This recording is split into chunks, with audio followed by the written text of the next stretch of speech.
That's why. Okay, sorry about that. Go ahead, Joan. We have to start over. I have to start over. Sound. Yeah, there was no sound. I've been talking away. Me too. All right. Welcome to Live with Joan. Take 500. And I'm glad you're here. We're here in the series, How to Help Animals, and we're talking about it on a larger scale. So we know that there are lots of ways to help animals in our personal lives, but all of us have a desire to help even more than we can, or help even the ones in our home.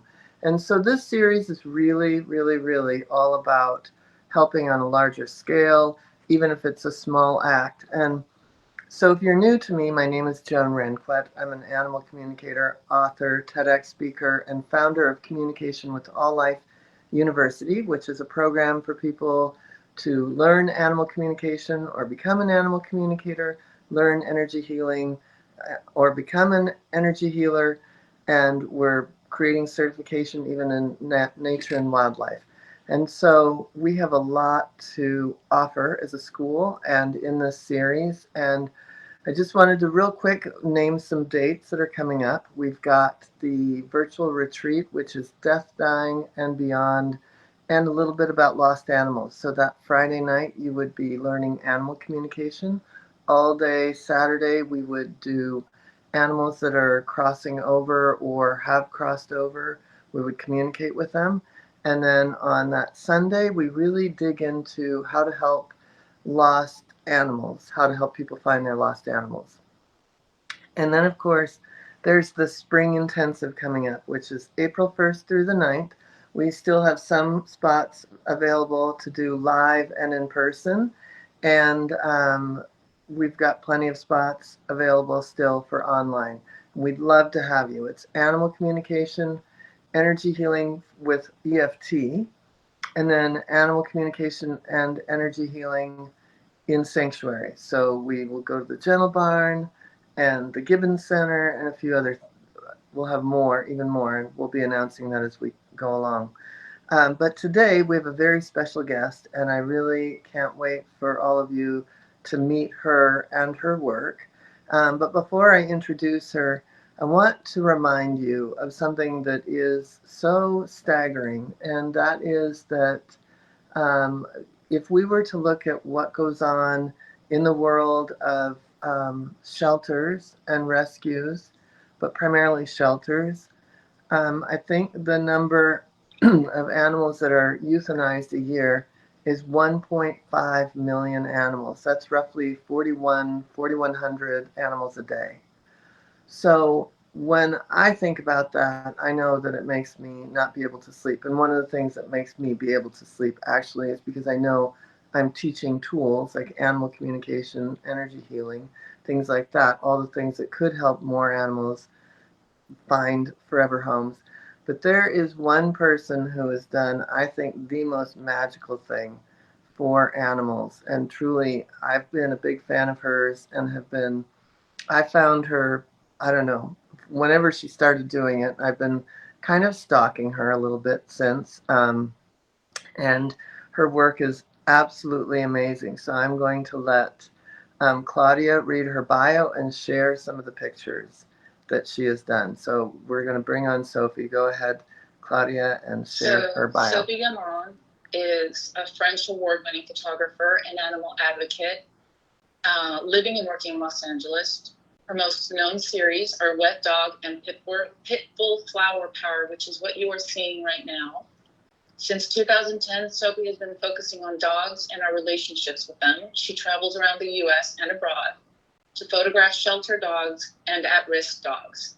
By telling their stories on her social media, Sophie helps these dogs find homes and brings support to the nonprofits that care for them. Through these stories, it is our humanity that Sophie wishes to explore.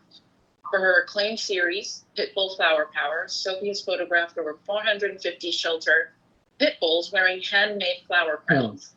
Sorry, I get a little emotional. Shared on Sophie's popular social media accounts, the portraits often lead to adoptions. Some of Sophie's models waited up to 8 years before their portraits connected them with an adopter. Pitbull Flower Power has become one of the most powerful tools in today's pitbull advocacy worldwide, changing the public's perception and renewing the conversation around these misunderstood dogs while saving countless lives. Sophie's images create a ripple effect by engaging her community and leveraging her social media presence. Sophie has helped raise hundreds of thousands of dollars for various animal nonprofits around the world. Sophie has won several prestigious photography awards for her work, including a Sony World Photography Award in 2014, as well as advocacy awards for her dedication to animal rescue and adoption.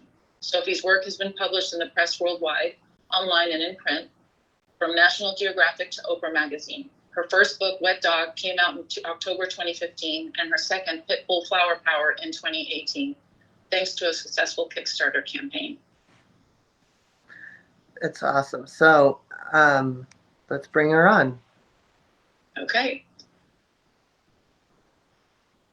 Sorry, I have to go back to the studio.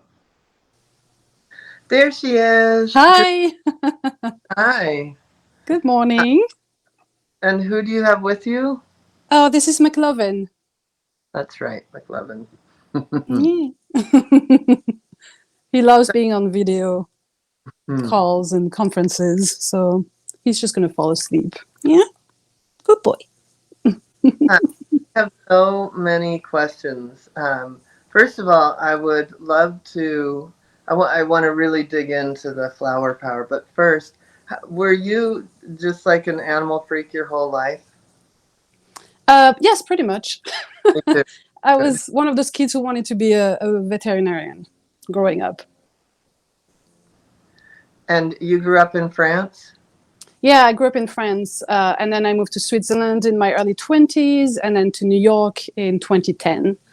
And I spent a decade in New York where I did most of my rescue work, and I just relocated to Los Angeles. So I've been moving around, but I was born and raised in France. Well, I am so glad you're here in Los Angeles because somehow I'm going to finally meet you in person. You know, yeah. And there's a lot of work to be done here. My friend Shannon, who's watching, remembers because she had a pit bull. I went insane over your series. Oh. So have you always been a photographer? I mean, I've always been an artist, and photography is definitely one of the tools that has been in my life on and off since I was a kid. I think I saved my little pennies and I bought myself my first camera when I was 10, 12. In my 20s, I picked up a camera again. So it was not a given that I was going to become, photographer the way I have. I studied law, I studied opera, singing, I did a lot of different things. So photography kind of came back in my life as a surprise a little bit. And one of the reasons that I wanted to bring that up is that I know there's a lot of people out there that are going to see this that, you know, we think, oh my God, we want to help animals on a large scale, but I have no way of doing it. And I feel like it can be through art. Absolutely. I think art is actually one of the best tools we have as humans, because art is really a direct way of communicating your ideas with one image, with one piece of music, or whatever your art form is, your art expression. You can touch people at such a deep level, and it's instant. People see a photo or hear music and they know what they're feeling. So I think art is such a powerful tool. So anybody who is creative should really honor their gift and use it. Yeah. What gave you the idea to put flowers on pit bulls? Yeah, that was a crazy idea. I mean, I think love it. Yeah, I mean, it became my life. It was 2014, and I had decided to do a project on shelter pit bulls in particular because I was afraid of them. I did not understand them. I didn't want to touch them. So as a volunteer photographer in shelters, I would see them a lot, and each time I'd be like, okay, quick photo, next dog, please. And I didn't even want to engage with them. And I started to feel really hypocritical about it and just like uncomfortable that the fact that I was afraid of them and not giving them a chance. I felt like I wasn't giving my best to these dogs. So I wanted to do a project really about them. I was not aware when I made that decision of the scale of the issue in the US and in the world, of how many pit bulls are euthanized, how, like, the scale, it's insane. And also how few get adopted. I think back then it was like 1 in 600 pit bulls would get adopted. It was just insane. But I had no idea when I started that project. And I was just laying in bed one night, like trying to think, how could I photograph these dogs in a way that hasn't been done before, that kind of changes the way we see them? And so I thought, okay, what is the way we see them? We see them masculine, with leather and studs and dog fighting and cropped ears and like this very toxic masculinity, image. And what is the complete opposite of that? And I started to think, okay, feminine, pink. And I'm not a girly girl, so that was outside my comfort zone. I'm more stud and, rough kind of environment in my head anyway.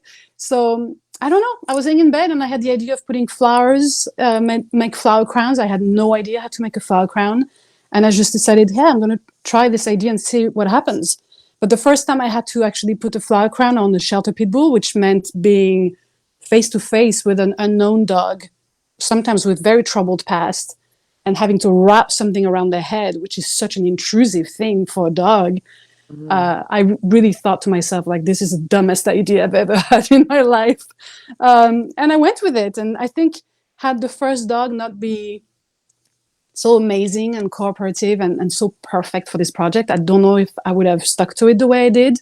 But the first shoot went so well and the dogs were so amazing that I was like, okay, wow, this is magical. And then as soon as I shared them on social media, the response was overwhelming and I knew I had to keep going. So since 2014, yeah, I've done over 450 portraits all across the US. And it's been a crazy roller coaster. They're so beautiful. I had no idea about that story behind that, right? Like, I had no idea. It was because of your own apprehension. Yeah. That's really amazing. That's even more. I mean, and that also just goes to show you, like, sometimes there are things that are uncomfortable or we're afraid of, and it's like we have to lean into it and understand. Yeah. Because that's certainly part of the whole public perception. Yeah, and I really think when you confront your fear and you're able to work through them, that's where the magic happens. It's happened to me and at so many different areas of my life. I think when we're afraid of something, it's a knot that we have to resolve. And if you're able to tackle that and resolve it, it opens up an entire world for you. And I'm convinced of that now, really. Yeah, I'm going to start crying. But yeah, Claudia's already crying over there. I mean, I'm used to it. Everybody always cries in this line of work, It's like, I'm not afraid of tears. So if we all end up sobbing by the end of this, I think it will be normal. A day of my life. Yeah. No, I mean, those pictures are so... I can't scroll through a few of them without tearing up. I mean, seriously, they're that beautiful and that profound. And for me, I look at, like, how many breeds have been maligned. We've hated German Shepherds. We haven't liked Doberman Pinschers. We've done it to Rottweilers. Now we're doing it to Chihuahuas. But it's, for whatever reason, we have to really dislike a breed. And if you think about, like, in the 1930s, you'd see pictures of babies in pit bulls. Right? Like, pit bulls were famous for being their babysitter. Yeah, the first breed ban actually took place in New Jersey, and it was the Spitz, which is the ancestor of the Pomeranian. So it was these fluffy, cute little doggies, and that was the first breed ban because people started thinking that they would carry rabies. And I think when you know that story, you realize, wow, yeah, I think breed ban and the way we vilified some breeds often has little to do with the animals, the dogs themselves. It has everything to do with us. In the case of the Spitz, for example, it was because it became a very popular dog for women who wanted emancipation. They wanted the right to vote. They didn't want to have children. They didn't want to get married. They wanted to go and find a job and have a career. And these women, these independent women, started having a lot of dog pets with them instead of kids or a traditional, female role in society. And it was the men who started spreading this idea that, oh, these women who don't want children, they have these crazy doggies who are going to attack you and give you rabies. And so it was a way, banning these dogs was a way to suppress women journey into emancipation. And the same way we do, the way we suppress pit bulls is also a way to suppress people who come from a background of maybe more poverty or social, economic, or racial. Right. And it's been a way to really keep people out of, for example, there are breed bans in buildings. So in New York, it's something that I saw a lot. Most buildings won't allow pit bulls, for example. It's a way to keep certain population out of your building, because pit bulls are very popular in certain neighborhood culture or social economic background. And so, by banning pit bulls, you ban these people as well. So I think a lot of the way we vilified breeds and dogs has to do with that. It's a human problem. The women's rights. I mean, that just is mind-boggling. Not that the socioeconomics of keeping people and pit bulls out of areas isn't horrifying. I mean, it's all terrible, but yeah, it is. I mean, every single thing that happens with animals comes down to it's all about us. Absolutely. We project, we subdue. I've been doing a lot of thinking lately about dog agency. Do dogs, animals in general, but dogs are my language. They're my thing. So dogs specifically, how much agency do they have in their relationship with humans? In particular, dogs who live in homes with us. I'm not talking about village dogs who have more agency because they can come and go. They can make their own decisions to some extent about their lives. But our pets who live in our homes, how much decision power do they have in their life? Not much, really. And so I've been trying to think a lot about agency with our pet dogs, our pets, and their right to consent, and things like this, things that I think are the next frontier in the conversation about the human-dog bond in particular. We've made an effort to not understanding our dogs for so long when you think about it.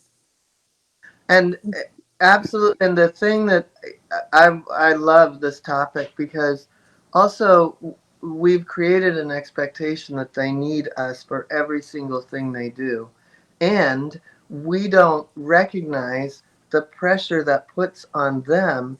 And then when they act out, it's like, oh my God, what's wrong with this dog? Well, why are they supposed to live in this human expectation at all times? And I mean, I say this all the time because we are part of their pressure if we're not careful. 100%. And to go back to like a parallel with humans, it reminds me a little bit when women would be emotional or go crazy because they were confined to such a small box. They had to stay home, have kids, they couldn't vote, they couldn't have their own money, they couldn't have jobs. And some of them would just, I would have lost my mind. And they would be sent to sanitariums and be like, oh, this one is crazy. Yeah. And so I think it's the same. We've done the same to our pets. And, when you scroll on social media and you see pet videos, and people, oh my God, it's so cute. And you read the body language of these animals, like it is crushing. And once you've seen this, once you've taken the rose glasses off, once you've peeked behind the curtain, it's so much emotional abuse that we put our pets through. And that has been completely normalized. That I think it's time we open that conversation and really dig deep and not be afraid of tackling those conversations, which are uncomfortable. When I bring them up a little bit on social media, a lot of people get very angry at me. I got threats for raising the question of agency and dogs. And people were like, some people got very angry with me. And so I know these are uncomfortable conversations because it's way more comfortable to just subdue your dog and have them do exactly what you want from them, and then never speak up, never be anything else than what you allow them to be. That's comfortable. I get it, but it's wrong for us. Yes, it's comfortable for us. It makes our life easier, but it's so wrong. And I think it is time that we start thinking of pet ownership as they have a voice. They should have a voice too. Yeah, and I think we take away the word pet and we take away the word ownership, and then we have Yes. animal guardian, and we're in acting in their best interest. Well, then what is their best interest? You know, when people say, oh, dogs are man's best friend, I'm like, really? Maybe they are, but we certainly aren't to them. And Oh, so is that a friendship that's one way? Like, what does that mean? What does that even mean anymore? So I think we use that beautiful friendship that they had with us against them. And the pit bull is the tip of the iceberg because it's a dog that is so pit bulls are really special dogs. They're very loyal. They're very human in many ways. And I think that's why my project worked so well. There's something about them that is so attuned to humans. They are so eager to please and belong with humans that yeah, they're the most human dogs I've met, I think, really, in their facial expressions, in their behavior. And they are so loyal that some people have been using that against them, forcing them to fight, torturing them into becoming, dangerous dogs sometimes, or dogs who are pushed to do horrible things. And that to me is the tip of the iceberg. It's The iceberg is much bigger, and it's how we've confined, subdued our dogs, how we've forced them to be a portion of what they can really be and what they should be. We decide when they walk, we decide when they eat. Like, it's madness. yeah. I love what you were saying though about the cute videos. If you were to look at the body language, one thing, I mean, anyone that knows me knows that, like, I always, if people say, "Oh, Joan, you're so nice," I'm like, "No, I'm not." And "Oh, this is cute." No, I'm not. Like, cute and nice are not in my, like, don't put me in that category. So, and I don't watch other cute things. And I think that our idea of animals, this whole cute thing, is like, it's part of the madness. It's so damaging. And I mean, I don't know how long we have, so I shouldn't enter that conversation. But breeding, there are certain breeds that we are breeding to be super cute, Yeah, and in doing so, we're hurting these animals. I'm thinking about Frenchies. I have such a huge thing against Frenchies right now, and French bulldogs and English bulldogs as well. All these flat nose breeds that we've overbred and bred to be cuter and cuter, which for us means a smaller nose that's bigger. completely receded and those big bulging eyes, and that's what we want because they look like toys, right? These are the most unethical dogs you can possibly breed. I mean, I think all breeding is borderline unethical, but that's a whole other bag, a whole other conversation. But in these cases, we know it's unethical because these dogs, most of the time, cannot procreate naturally. They have to be inseminated. Well, but first, they have to be inseminated artificially. Then they can't give birth naturally. In more than 90% of the cases, they will need a C-section. So these mothers, they go through C-section after C-section. Then if the babies make it all the way there, most of them in the first year of life will need airway surgery to be able to breathe normally. And then they will have lifelong of pain, like not being, imagine suffocating for your entire life. They will have joint and hips problems. They will have so many health issues and die very young. And people say, oh, the problem with bulldogs is they don't live very old. Yeah, no shit, Sherlock. It's because we bred them to a life of suffering because we think they're cute. We think it's cute when they snore, when they like suffocate, when their tongue is all the way outside their mouth because it doesn't even fit in their mouth. We think it's cute, like it's revolting. So I think also here we have an opportunity to really engage in difficult conversation about breeding and how we breed dogs and why. And in the case of Frenchies, because they are so incredibly popular right now, it's getting worse and worse. And people have no idea. They don't know what they're signing up for. It's not the breeders that are going to tell them this dog is going to cost you a lot of money, a lot of heartache, and will die at 7, 8 years old of cancer or whatever, because that's what they do. Like, nobody's going to tell you these things until you buy your little puppy and then you're faced with all this suffering. So I think, yeah, I forgot where I went there, but the cute, we're killing our animals because of our obsession with cute. I agree. And, I see this also in the cat and horse world. And Yes. I have 3 horses. When you come to visit, you'll meet my 4 I'm cats. scared of horses. Oh, they're so big. All right, well, then you'll put hours on them. But I have 4 cats, and I just, it's like, for me, I live. I'm just the only human, right? Like, I live in the middle. Mm-hmm. worlds that they also live in. And I just, having been an animal communicator for nearly 30 years and being in the animal industry, it's like watching all of this. I can't even tell you what a breath of fresh air it is to have this conversation with you. And if you want to deepen the conversation down the road, I think our school is a great place. I've got a lot of students that are very like-minded and graduates that we want to make an initiative to start finding ways to make animals more adoptable and to create, we've got a lot in the works. So we've got little committees starting and things like that to help get animals more adoptable. But it starts with these difficult conversations. Yeah, absolutely. Yeah. And so some of the other things that are amazing where you've just like stepped in to face your fear, which must have been challenging, would be the Korean dog Mm. world. Yes. So a couple of years ago, I was approached by Humane Society International. They wanted to know if they could commission a series with me to help rebrand dogs of the dog meat trade in South Korea. So dogs who are raised on farms to be eaten by humans. It's something that I was always interested in.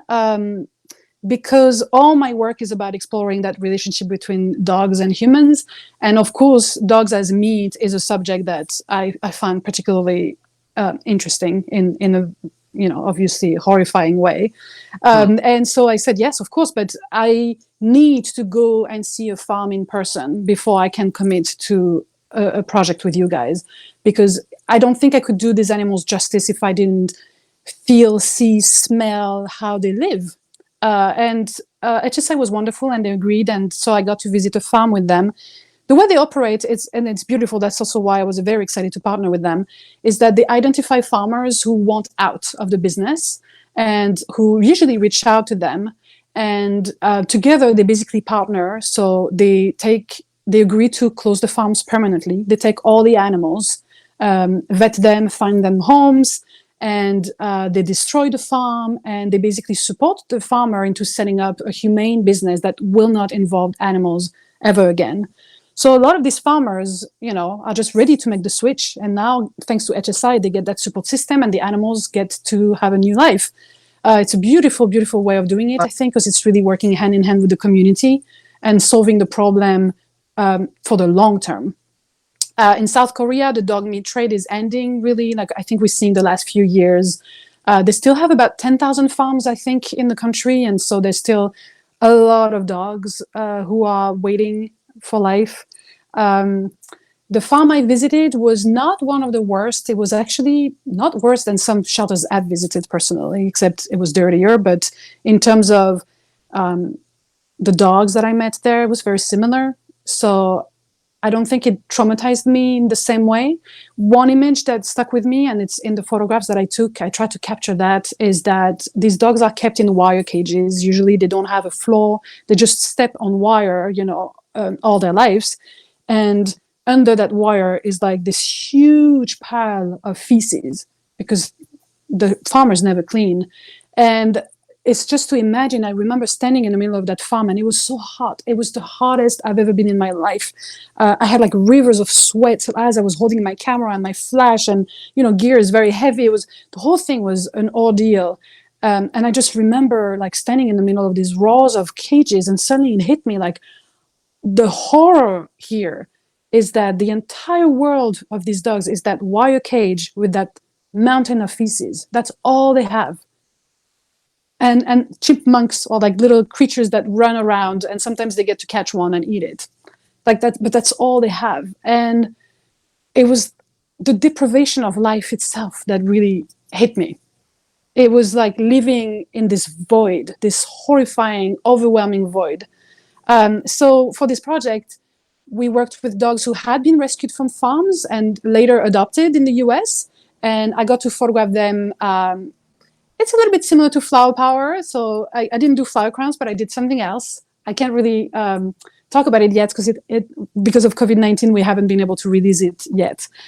But the photos are done and they're beautiful and they're joyful and they really celebrate these animals as companions and soulful. So similar to what I did with pit bulls.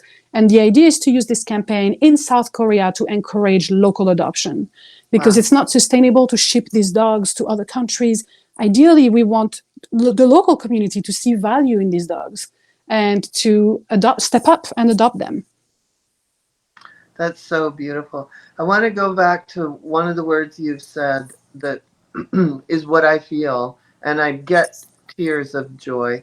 Joy, like you bring up, you take a terrible situation and create joy, and that is just so profound. And I want to go more into, because as in my school, what I teach and what we all teach is that, you know, we look to the final outcome of healing, like not that this animal is sick, but like what this animal will be, even if it's the beauty of crossing over. It's like, what is the beauty in this? What is the beauty of the journey? What is the joy? And for me personally, it's always, and where is the fun? So Yeah, that's the biggest thing that I think. What made you come up with that out of all these terrible situations? I think I'm obsessed with giving these animals their dignity back. It's also about capturing them at a moment of transition where they come from their past. Sometimes it's a beautiful past at the shelter. Sometimes it's an animal that was loved, you know, their entire life. Sometimes it's a horrible past, and they are stripped naked of that past. We remove their collars, we put them in a cage, and we said, now we're going to start fresh. And capturing them in that moment in my photographs, it's such an honor. I'm so humbled by this process. I think it's a privilege to see them in that moment and to help them set them up for success, which means, in my world, capturing a beautiful portrait that captures their joyfulness, their cheekiness, their beauty, their soulfulness, and hoping that that portrait is going to connect with an adopter. And with the farm dogs, it's the same process. You know, it's about saying, okay, we're removing that past, we're starting on a blank slate, and I get to photograph you at that moment. And maybe my photo will help you change your life or the next dog. And that is such a beautiful thing. That is beautiful. So And yeah, creating dignity out of darkness, like really, that's what I live for, I think. I'm not a cute, it's funny that I'm known for dogs in flower crowns, because it's really, I'm more gothic, I would say. You know, growing up as a teen, I was more gothic than I ever was pink and cute. So this is when I started getting known for this, I'm like, oh my God, how did this happen? So my work is usually much darker, I would say. Like I'm fascinated by the darkness and how we can rise from it, and how we can transform darkness and reach dignity and elevate darkness. Basically, that's really what drives me forward. in many ways, that's what my school is, right? Like taking a situation, whether, you know, it's a person and an animal that's not getting along, or an animal and an animal that's not getting along, have the communication, use some of the healing terms, to healing tools, so that, poof, you know, like there's an an Or maybe you evolution. can help my doggy love his daddy more, because he's always with me. His daddy is always so sad. Why doesn't he love me just the way he loves you? I mean, I don't know. That's just what happens. But you need I'd to be, give daddy more loving. I would be happy to help. That would be fun. That would definitely be fun. Um, do you have any last like kind of tools or tips that people could use? Like, because wait, before we go to that, how has it been? Because I can imagine you're very empathic. What are some of the ways that you've protected yourself when you've had to go and see like a pile of shit under metal and a dog in there? I think there are different ways. The first thing is, at the shelter, you know, I realize that I get very overwhelmed if I walk through the kennels. And sometimes it worked fine, because at the shelter, they didn't necessarily want me to walk through the kennels. So they would set me in a separate room, and bring the dogs to me. And I found that works for me. because I can really focus on helping the dog. Okay, I'm here to help that dog in that moment, take the best portraits we can, and then I go home, I edit, I post. So that formula has worked for me, because working in the kennel is overwhelming, as everybody, I'm sure your viewers know, and it's often the excuse that people give for not going to the shelter. It's overwhelming. Yeah, we live in a very overwhelming world. Yeah. And we can talk more about that, because if it's overwhelming for you, just imagine how it is for the animals. That's also what drives me. Yeah. Yeah. So you suck it up and you do it because you're human and you can take it. Yeah, but they're sitting there going, okay, up here, there's 50,000 dogs barking. What the hell? Yeah. But so I think knowing your boundaries, knowing your limit, it's okay. I used to go on I did a lot of rescue work in Puerto Rico, and it was really heartbreaking there, because they're not particularly nice to their stray dogs. There's a lot of abuse, running dogs over. There's so many of them, so many dogs, that so I got my dog actually from there, from animal control, and their shelters there are just basically death camps. They just pick up as many dogs as they can and euthanize them. There's very, very little adoption. Very few dogs make it. So I spent a lot of time there, and I remember I would go on these trips, and then I would come back, and then for 2 weeks I would feel tired and moody and just like not right, and it would take me a long time to recover. And later, much later, I realized what that was. And I think in this line of work, we have a lot of compassion fatigue. There's a lot of PTSD. I do have a little bit of PTSD from the shelter where my dog comes from, because it was such a horrifying place. Like, if I think about it, I'm right back there, So I think it's important to treat yourself with kindness, to take breaks. So right now I'm a bit on the break, actually. I decided after 11 years in New York, just go, and doing a lot of rescue work nonstop. Since I relocated to Los Angeles, I figured it's a good time to kind of clean the slate a little bit and take my time. I figured, I'll take a couple of months. And it's been, 6 months that I barely answer my emails. I haven't visited the shelter. So I did a road trip from New York to Los Angeles, and we stopped at 9 different rescue organizations along the way. So I still have photos that I've never shared from that trip, because it was so much. We did that in a month, and it was actually a lot. And after that, I was like, I think I'm going to take a little break, a breather, because if you don't help yourself, you can't help others. And I think it's very important. Uh-oh. Where did she go? I don't know where she went. We lost her link. Are people commenting at all? Oh, yes. Let's see if she comes back. Oh my God, people are going crazy here. Okay, so about okay, there she is. Oh, thank you. Hold on. Booped and disappeared. Yeah, I think I was saying it's like the oxygen mask, theory. You have to put the oxygen mask on yourself first. And the line of animal rescues, it's most people put themselves second. Yeah. And I have so many rescue friends, and I beg them, I tell them, you have to take breaks. You have to step away, because you won't be able to help as much. If you wake up in the morning and you're like, I have to help a dog today, it's time to take a break, And sometimes I would come to that point of like, I don't care. I would get emails or messages, or people tag me in posts of dogs that are going to be euthanized today or whatever. And I'd be like, I don't care anymore. And I knew that was time for me to take a break.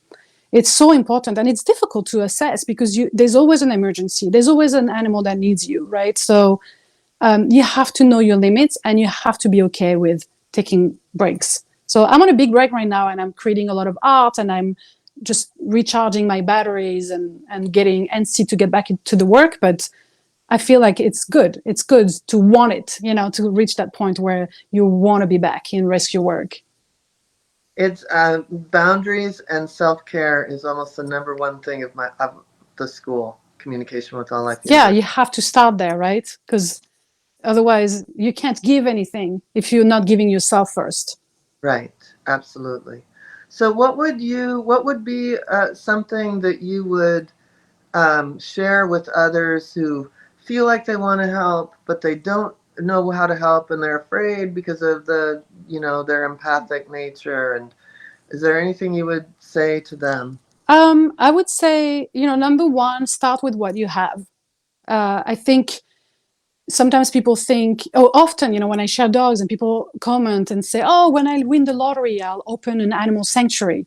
And I'm like, you don't need the lottery. Like, you can literally foster one dog. And that is like opening your own mini sanctuary in your living room. There's so much that we can do. Some people have time. Some people have money. Some people have skills. Some people have space. We all have something if we want, of course, if we're in the mind space and a place in our life where we are able to give, which it's okay if we don't. It's fine. It's okay. But if you are in a place where you can give skills, time, money, whatever it is, then go for it. Maybe you love to bake. That's the other thing too. I think people need to, if you can, marry you need to help with your passion, because it has to be also for you. You can't just, selflessness does not exist. And selflessness is a run toward a brick wall, I think. I think selflessness is not real. People either try to achieve that standard and it's impossible and you're going to hurt yourself, or they lie about achieving the status. And if you dig deeper, you realize, oh, there's actually a lot that they get out of this. Even Mother Teresa, she wasn't selfless. She did it because it fed her, right? So selflessness is, I don't believe in the concept. So you have to marry something that you want to be doing for the world with a passion of yours, because it has to feed yourself as well as you're doing it. Otherwise, you're running into a wall. So maybe you love baking. Maybe you could do a bake sale, or maybe you could bake treats for doggies at the shelter. Ask the shelter first, of course, if they're okay with that. But there's so many ways you could use what you have. Some people have money to give, but they don't have time or space, or they don't feel like fostering or whatever, but they have money. Then give money. It's okay. We all have our love language. To some people, money is their love language. And I think that's fantastic. So all of us, you can start with what you have. For me, it was a camera and a lot of time. And I figured, okay, there's doggies at the shelters who need me. I have a lot of time on my hands because I don't really have a job right now. I have a camera that I kind of know how to use, but I had never taken portrait like this. I figured I'll try and see what happens. And I turned it into not only something that helps save lives and support a lot of rescues around the world, but also feeds me because it's become a career. I make my living like this as well. So I was able to it's the Holy Trinity, it's you help the doggies in need, you help yourselves, and you change the world, and like you get to use your skills. It's beautiful. So I really encourage people to find that perfect combo. I have more tips if you allow me to continue. Yeah, okay. I don't want to take over the conversation. Another tip would be that I think is very important to start where you are and what's already there. So local. I know I talked about helping Korean dogs, but that's because of the way my career is set up now. I have a big bandwidth. I have access to places. So I think it's important for me to donate my skills in that way. But if you're just starting, and when I started local. I went to the nearest shelter that was, near in my neighborhood. Start local, get involved in your community. There might be a TNR project, a trap, neuter, release project for cats that you could get involved with. There's so many ways. Support your local community because it's where you live. It's where the need is. There's so many people. There's organizations who help people keep their pets at home, like the elderly or people who have illnesses. And they help keep those pets out of the shelter system by helping the families. So you could volunteer by going and spend an afternoon with a cat and an older woman, bring her food. Like you can help your next door neighbor, I'm sure. So start local and what's already out there. Don't wait until, one day I will, found a nonprofit that's going to do all these beautiful things. Research what's already there and support the organizations that are already doing the work. I think that's the best way to proceed. It's less sexy because we all have our ideas of how we want to do things, but it's so important. Yes. But one thing I want to say is that what happens is so many people say, oh, when I win the lottery, I'm going to have this shelter or this rescue. And it's unrealistic because even if they had the money, they might not have the space. They might not have a million things. So the more that you help locally, the more you might realize, oh, I don't want to actually do that. So you're not I don't. that, and you can support all these other things that Yeah, all exist.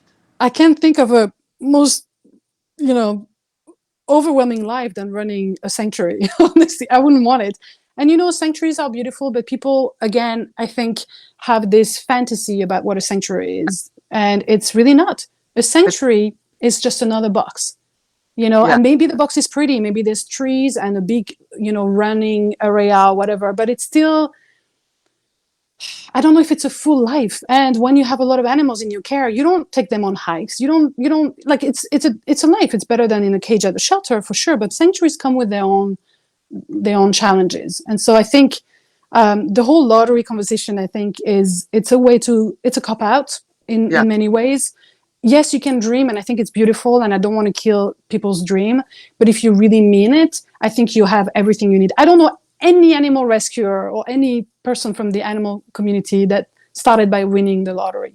They it, started by picking up one dog on the side of the road and be like, oh shit, what am I going to do with you now? You know, they yeah, started by taking one photo and be like, oh, that photo got this dog adopted. Wow, what if I did more? You know, like we all started with one little thing. We took one chance. yeah. So I think, yeah, I didn't win the lottery. Not I the either, and proper money lottery, but I won the lottery in other ways doing this yeah, work. Yeah. me, Also, I want to say another tip too, and I want to say that sometimes it's also okay not to do anything. It's okay. Maybe you're not ready. Maybe you don't have the bandwidth. You know, you have kids, you have a mortgage to pay, you have like, it's a lot. And I think it's okay if you don't have the bandwidth to help. There are ways of helping that won't take anything. It's maybe you go to the dog park and you have a conversation about adoption with somebody, a random stranger. You share your story on how you adopted your dog. And that is already helping. You're planting seeds. There are ways of helping that are just this everyday little thing that you can do. I will say also, if you're a person who donates money and supports in that way, which is beautiful, and we thank you because money is also very important in the rescue community, just be careful how you give your money. I think it's, again, sometimes if you have the money, it's an easy way of feeling like you're part of the solution. But I really encourage you to look into the organizations that you support, and don't have knee-jerk reactions, because there are a lot of scams out there, a lot of rescues that know how to pull on the heartstrings and get people to all donate. pictures, I'm sorry? with all the sad pictures, which is the opposite Sad of pictures, medical cases, you know, like a lot of rescues will pull the most horrifying medical case because they know they can make 20 grand out of that dog. That yeah, dog will cost them a lot of money too, but it's a way of creating an addiction with their community of people who want more and more horror stories. But the reality is that most animals in the shelter system are not sick, they're not broken, they're not cute per, you know, our standard.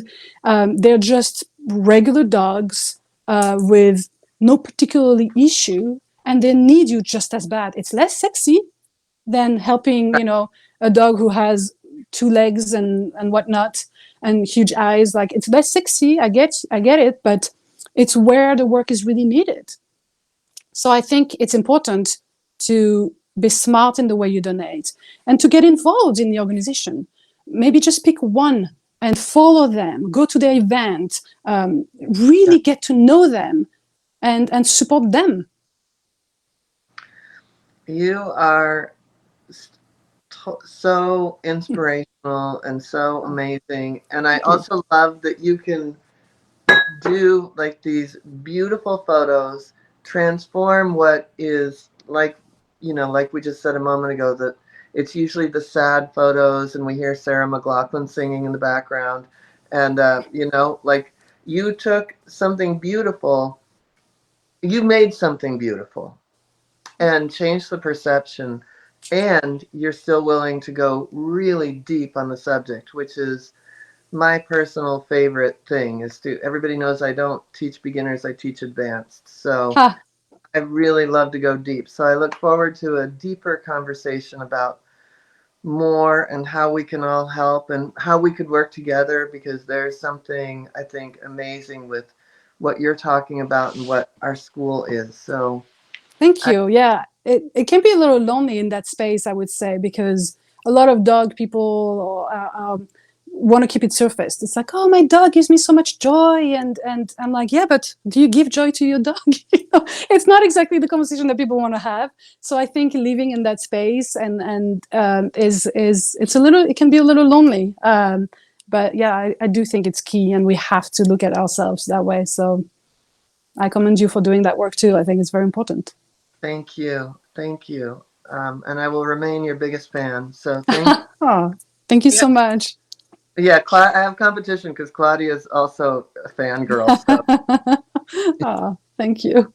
thank you. I've loved having you. I've loved this conversation, and I look forward to it. Thank you so much. Thank you, Sophie. Thank you. Thank you for having me. Yes. Okay. Bye.